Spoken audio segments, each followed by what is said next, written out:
فتنے پیدا ہوئے یا پیدا ہوں گے، دجال ان سب سے بڑا فتنہ ہے۔ دجال ان سب سے بڑا فتنہ ہے۔ اس سے ایمان بچانا انتہائی دشوار ہوگا، اس سے ایمان بچانا انتہائی دشوار ہوگا۔ روایات کے مطابق یہ دنیا میں صرف 40 دن رہے گا، ان میں سے پہلا دن 1000 سال کے برابر ہوگا، دوسرا دن 1 مہینے کے برابر ہوگا، تیسرا دن ہفتے کے برابر ہوگا، اور باقی دن 24 گھنٹے کے برابر ہوں گے، باقی دن 24 گھنٹے کے ہوں گے۔ اور دجال ان 40 دنوں میں پوری دنیا کا چکر لگائے گا، مکہ مدینہ میں داخل نہیں ہو پائے گا۔ اس کا فتنہ بہت شدید ہوگا۔ اس کے ساتھ ایک باغ اور ایک آگ ہوگی، یہ باغ کا نام جنت رکھے گا اور آگ کا نام دوزخ رکھے گا۔ خدائی کا دعویٰ کرے گا، مردے زندہ کرے گا، زمین اس کے حکم پر سبزہ اگائے گی، آسمان اس کے حکم سے پانی برسائے گا، اس کو ماننے والے بہت مالدار ہو جائیں گے۔ ویرانے میں جائے گا تو زمین کے جو اندر خزانے ہیں وہ خزانے اپنا پتہ دیں گے کہ ہم یہاں ہیں، بلکہ خزانے نکل کر کے اس کے ساتھ ہو جائیں گے۔ اللہ اکبر۔ اس طرح کے اور بہت سارے شعبے یہ دجال دکھائے گا، اور لیکن یہ حقیقت میں کوئی اس کا حقیقت سے تعلق نہیں ہوگا، یہ سب جادو کے کرشمے ہوں گے۔ یہ مدینے میں جانا چاہے گا مگر جا نہیں سکے گا، پوری کوشش کرے گا، ساری کوششیں اس کی بیکار ہو جائیں گی، مدینے میں داخل نہیں ہو پائے گا۔ اس وقت مدینہ پاک میں 3 زلزلے آئیں گے، توجہ کر رہے ہیں نا، مدینہ پاک میں اس وقت میں 3 زلزلے آئیں گے۔ وہاں جو منافق بظاہر مسلمان بن کر رہ رہے ہوں گے، زلزلوں کے ڈر سے بھاگیں گے اور دجال کے ساتھ جا ملیں گے، دجال کے ساتھ جا ملیں گے۔ دجال کے ماتھے پر کاف فا را یعنی کافر لکھا ہوگا، اسے ہر مسلمان پڑھے گا جس کے دل میں ایمان کی شمع ہوگی۔ ایمان رائی کے برابر ابھی اگر کسی کے سینے میں ہوگا تو اس کو صاف صاف کاف فا را یہ دجال کے ماتھے پر، دجال کی پیشانی پر لکھا ہوا دکھائی دے گا، اور جو غیر مسلم ہوگا اس کو وہ لکھا ہوا دکھائی نہیں دے گا۔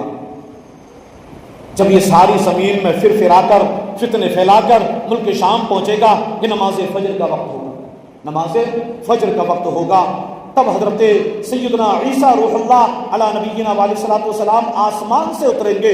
دجال حضرت عیسیٰ علیہ الصلوۃ والسلام کی سانس کی خوشبو سے ہی ایسے پھیلے گا جیسے پانی میں نمک گھلتا ہے، پانی میں نمک ڈال دیا جائے تو وہ کیسے پگھلنا شروع ہوتا ہے، گھلنا شروع ہوتا ہے، ٹھیک اسی طریقے سے حضرت عیسیٰ علیہ الصلوۃ والسلام کی سانسوں کی خوشبو سے، آپ کی خوشبو سے وہ پگھلنا شروع ہو جائے گا۔ دجال آپ کی سانس سے دور بھاگے گا، آپ اس کے پیچھے تشریف لائیں گے اور اس کی پیٹھ میں نیزہ مار کر اس کو جہنم میں پہنچا دیں گے۔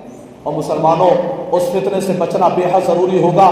آج جو نبی پاک صلی اللہ علیہ وسلم سے محبت کرنے والے ہیں، آپ کی سنتوں سے پیار کرنے والے ہیں، جن کا لباس نبی کے لباس کے مطابق ہے، جن کا چہرہ نبی پاک صلی اللہ علیہ وسلم کے چہرے کے مطابق ہے، جن کے افعال نبی پاک صلی اللہ علیہ وسلم کے افعال کے مطابق ہیں، جن کا کردار نبی پاک صلی اللہ علیہ وسلم کے کردار کے مطابق ہے، جو شریعت مصطفیٰ کی پابندی کرتا ہے، آپ کی سنتوں سے پیار کرتا ہے، وہ دجال سے بھی نہیں ڈرے گا، دجال کے فتنے سے وہ محفوظ رہے گا۔ لیکن آج جس نے غیروں کی نقالی کی، غیروں کے طریقے پر چلا، بہت ساری چیزیں ایسی ہیں جس میں کوئی فائدہ بھی نہیں ہوتا، کوئی فائدہ نہیں، لیکن لوگ اس کے پیچھے دیوانوں کی طرح بھاگے پھرتے ہیں۔ داڑھی کٹانے میں مڑانے میں کوئی فائدہ ہے؟ کوئی ایک شخص مجھے آ کر کے بتائے کہ یہ فائدہ ہے، لیکن لوگ داڑیاں کٹاتے ہیں۔ سنت کے مطابق لباس نہ پہننے میں کیا برائی ہے، کیا فائدہ، لیکن لوگ اس سے کتراتے ہیں۔ بعض مرد حضرات عورتوں کی طرح لمبی لمبی چوٹی والے بال رکھاتے ہیں، اس میں فائدہ کیا ہے؟ کوئی فائدہ نہیں۔ اگر اسے پوچھا جائے تو کہتے ہیں وہ فلاں ہیرو کو میں نے دیکھا تھا، فلاں ایکٹر کو میں نے دیکھا تھا، اسی کی نقالی کرنے میں مزہ آتا ہے۔ اور مسلمانوں یاد رکھو، جو آج نبی پاک صلی اللہ علیہ وسلم کی سنتوں سے منہ موڑے گا اور ان ایکٹروں کے پیچھے جائے گا تو یاد رکھے کہ وہ اس دجال کے فتنے سے بچ نہیں پائے گا، دجال کے فتنے سے وہ بچ نہیں پائے گا۔